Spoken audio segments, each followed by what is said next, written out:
Assalamualaikum warahmatullahi wabarakatuh. Di sini kami akan menjelaskan terkait pasar modal syariah. Pasar modal syariah dapat diartikan sebagai pasar modal yang menerapkan prinsip-prinsip syariah dalam kegiatan transaksi ekonomi dan terlepas dari hal-hal yang dilarang seperti riba, perjudian, spekulasi, dan lain-lain. Konsep pasar modal syariah yaitu ada fikih, diantaranya ibadah yang mengatur hubungan manusia dengan Allah Subhanahu wa Ta'ala, dan hukum asalnya terlarang atau haram kecuali ada keterangan dalil yang memerintahkannya. Kemudian ada muamalah yang mengatur hubungan antara sesama manusia dan hukum asalnya boleh kecuali ada keterangan dalil yang melarangnya. Dan yang terakhir ada investasi syariah di pasar modal. Sesuai fatwa tentang pasar modal dan pedoman umum penerapan prinsip syariah, di pasar modal menyatakan kriteria untuk perusahaan publik atau emiten yang berhak memperdagangkan sahamnya di pasar modal syariah. Yang pertama, jenis usaha, produk, dan jasa yang diberikan serta cara pengelolaan perusahaan tidak boleh bertentangan dengan prinsip-prinsip syariah. Yang kedua, kegiatan usaha yang bertentangan dengan prinsip-prinsip syariah seperti perjudian, lembaga keuangan konvensional, makanan dan minuman yang haram, serta barang atau jasa yang merusak moral tidak diperbolehkan. Ketiga, emiten harus menandatangani dan memenuhi ketentuan akad yang sesuai dengan syariat atas efek syariah yang dikeluarkan. Keempat, emiten harus menjamin bahwa kegiatan usahanya memenuhi prinsip-prinsip syariah dan memiliki Syariah Compliance Officer. Dan yang kelima, jika emiten tidak memenuhi persyaratan tersebut, maka efek yang diterbitkan tidak lagi dianggap sebagai efek syariah. Transaksi-transaksi yang dilarang dalam pasar modal syariah. Sesuai fatwa terkait transaksi yang dilarang adalah transaksi-transaksi spekulasi dan manipulasi yang di dalamnya mengandung unsur, diantaranya yang pertama, tadlis, merupakan tindakan menyembunyikan kecacatan objek akad yang dilakukan oleh penjual untuk mengelabui pembeli, seolah-olah objek akad tersebut tidak cacat. Yang kedua, takhrir, upaya mempengaruhi orang lain baik dengan ucapan maupun tindakan yang mengandung kebohongan agar terdorong untuk melakukan transaksi.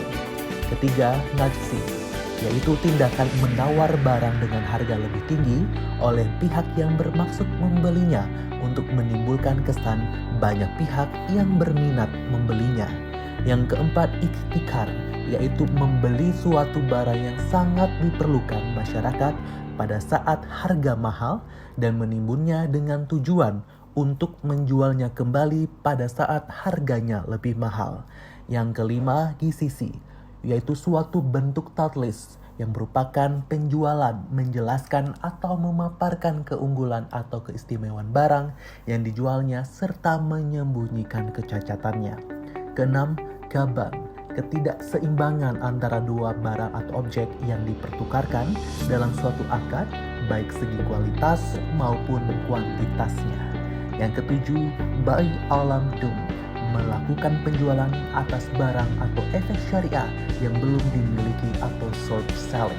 Yang kedelapan, riba, tambahan yang diberikan dalam pertukaran barang-barang ribawi dan tambahan yang diberikan atas produk utang dengan imbalan penangguhan pembayaran secara mutlak. Peranan mendasar pasar modal syariah secara umum bagi perekonomian antara lain, yang pertama, memberikan kesempatan kepada penabung untuk berpartisipasi secara penuh dalam usaha bisnis. Yang kedua, memungkinkan pemegang saham dan obligasi memperoleh likuiditas dengan menjual saham dan obligasi mereka pada pasar sekunder. Yang ketiga, memberikan kesempatan bagi pengusaha untuk menghimpun dana eksternal untuk kebutuhan ekspansi aktivitas ekonomi dan perusahaan mereka. Dan yang keempat, memberikan kesempatan bagi pengusaha memisahkan operasi bisnis dan ekonomi dengan aktivitas keuangan. Pandangan pasar modal menurut perspektif Islam. Yang pertama, menurut pandangan Al-Quran. Bagi umat Islam yang menginginkan keselamatan dan kebahagiaan hidupnya di dunia dan di akhirat, segala kegiatan yang dilakukannya harus berpedoman kepada Al-Quran dan hadis.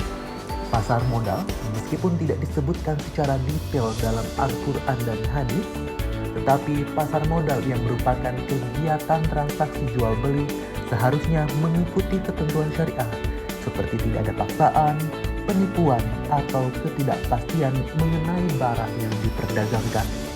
Allah mengingatkan hal ini antara lain dalam surat An-Nisa ayat 29. Artinya, hai orang-orang yang beriman, janganlah kamu saling memakan harta sesamamu dengan jalan yang batil, kecuali dengan jalan perniagaan yang berlaku dengan suka sama suka di antara kamu. Dan janganlah kamu membunuh dirimu, sesungguhnya Allah adalah Maha Penyayang kepadamu. Dalam ayat disebut menjadi landasan dalam seluruh kegiatan transaksi yang ada dalam kegiatan pasar modal, yaitu melarang seluruh kegiatan yang batil, di antaranya seluruh kegiatan yang terhindar dari praktik riba, perjudian, dan lainnya.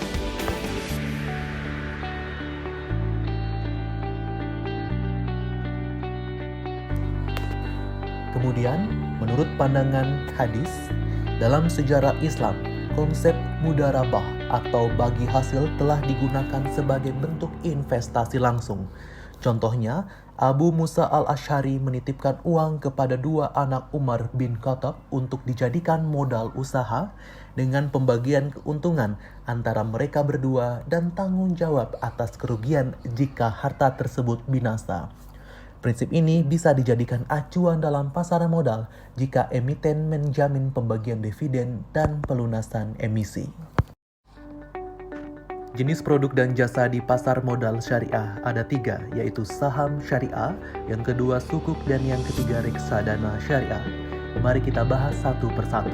Yang pertama, saham syariah. Saham atau stok merupakan surat bukti atau tanda kepemilikan bagian modal pada suatu perusahaan terbatas. Dengan demikian, si pemilik saham merupakan pemilik perusahaan. Semakin besar saham yang dimilikinya, maka semakin besar pula kekuasaannya di perusahaan tersebut. Keuntungan yang diperoleh dari saham dikenal dengan nama dividen. Objek transaksi saham syariah adalah kepemilikan perusahaan. Saham hanya bisa diterbitkan oleh perusahaan atau korporasi, sedangkan negara tidak dapat menerbitkan saham. Investor berhak mengikuti RUPS atau Rapat Umum Pemegang Saham dan menikmati keuntungan perusahaan dalam bentuk kenaikan harga saham dan juga bonus perusahaan atau dividen. Dan investor juga harus ikut menanggung kerugian perusahaan. Faktor-faktor yang mempengaruhi harga saham diantaranya ada kinerja industri, kondisi politik, isu mengenai perusahaan, dan kinerja perusahaan.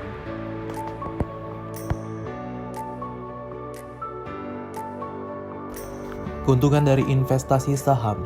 Keuntungan yang diperoleh dari investasi saham syariah berasal dari selisih harga jual dengan harga beli dan dividen.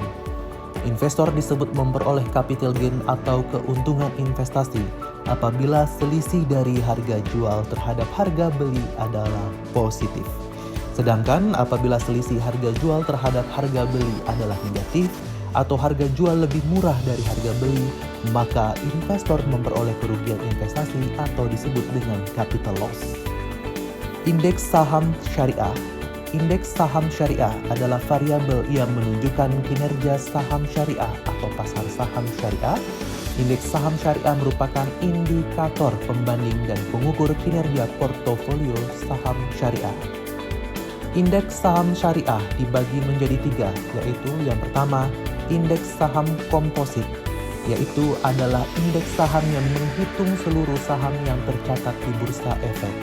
Yang kedua, indeks saham sektoral, merupakan indeks yang terdiri atas saham syariah yang sejenis atau dalam sektor yang sama.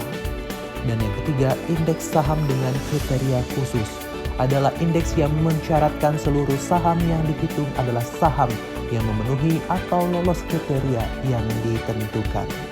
Ada 3 jenis indeks saham syariah. Yang pertama, Indeks Saham Syariah Indonesia atau ISSI. Yang kedua, Jakarta Islamic Index atau GII. dan yang ketiga Jakarta Islamic Index 70 atau GII 70. Selanjutnya ada produk sukuk. Sukuk adalah efek syariah berbasis sekuritisasi aset. Yang dimaksud dengan sekuritisasi aset adalah produk investasi yang merupakan hasil konversi aset real menjadi produk keuangan atau sekuritas untuk jangka waktu tertentu. Karena termasuk sekuritisasi aset, sukuk harus mempunyai aset yang jelas sebagai dasar penerbitannya. Jenis-jenis sukuk berdasarkan akad. Yang pertama ada sukuk ijarah. Adalah sukuk yang menggunakan akad sewa sebagai dasar penerbitannya. Karena akad sewa, maka keuntungan yang akan diterima oleh investor lainnya tetap dalam ukuran presentasi tertentu.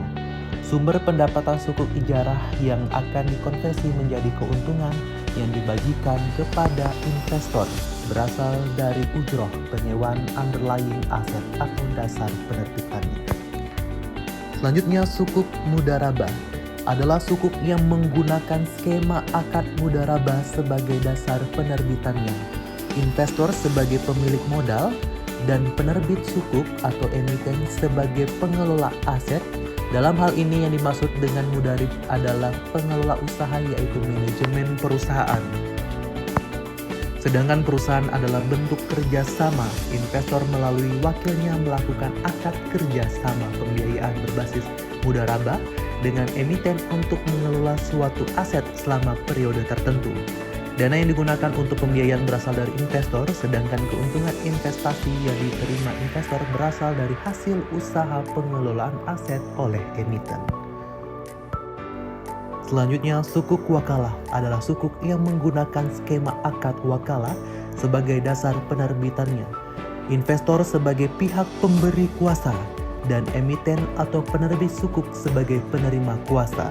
Keuntungan investasi berasal dari hasil pengelolaan portofolio aset oleh emiten. Karena menggunakan akad wakalah, maka nilai keuntungan yang akan diterima investor adalah tetap yang dituangkan dalam angka persentase.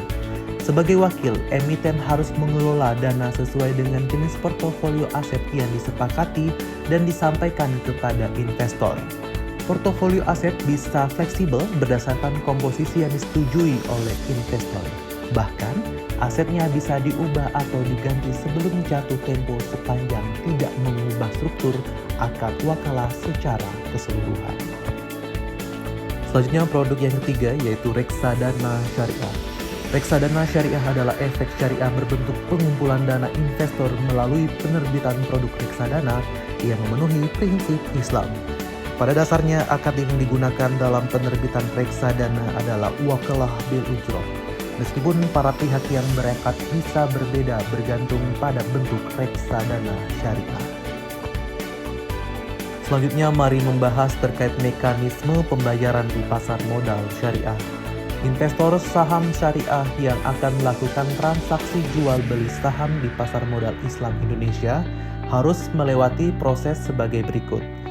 Yang pertama, membuka rekening efek syariah di perusahaan efek yang mempunyai syariah online trading system. Yang kedua, menyetorkan uang sebagai modal investasi, baru bisa melakukan transaksi jual beli saham. Selanjutnya, rekening efek syariah dan rekening dana nasabah. Rekening efek syariah adalah rekening yang harus dimiliki oleh investor saham syariah sebelum melakukan transaksi saham syariah di Bursa Efek Indonesia. Pembukaan rekening efek syariah hanya bisa dilakukan melalui perusahaan efek yang telah mempunyai syariah online trading system. Selain REF, akan dibuatkan juga RDN pada saat pembukaan rekening atau pendaftaran menjadi investor saham syariah. REF adalah rekening yang menampung semua saham syariah atau portofolio saham syariah yang dimiliki oleh investor. RDN adalah rekening yang menampung semua uang investor, baik modal investasi, hasil keuntungan investasi, dan hasil penjualan saham syariah. Demikianlah materi terkait pengertian ataupun pasar modal syariah. Semoga kedepannya kita lebih mampu memahami terkait pasar modal syariah, khususnya di Indonesia. Demikian, terima kasih. Assalamualaikum warahmatullahi wabarakatuh.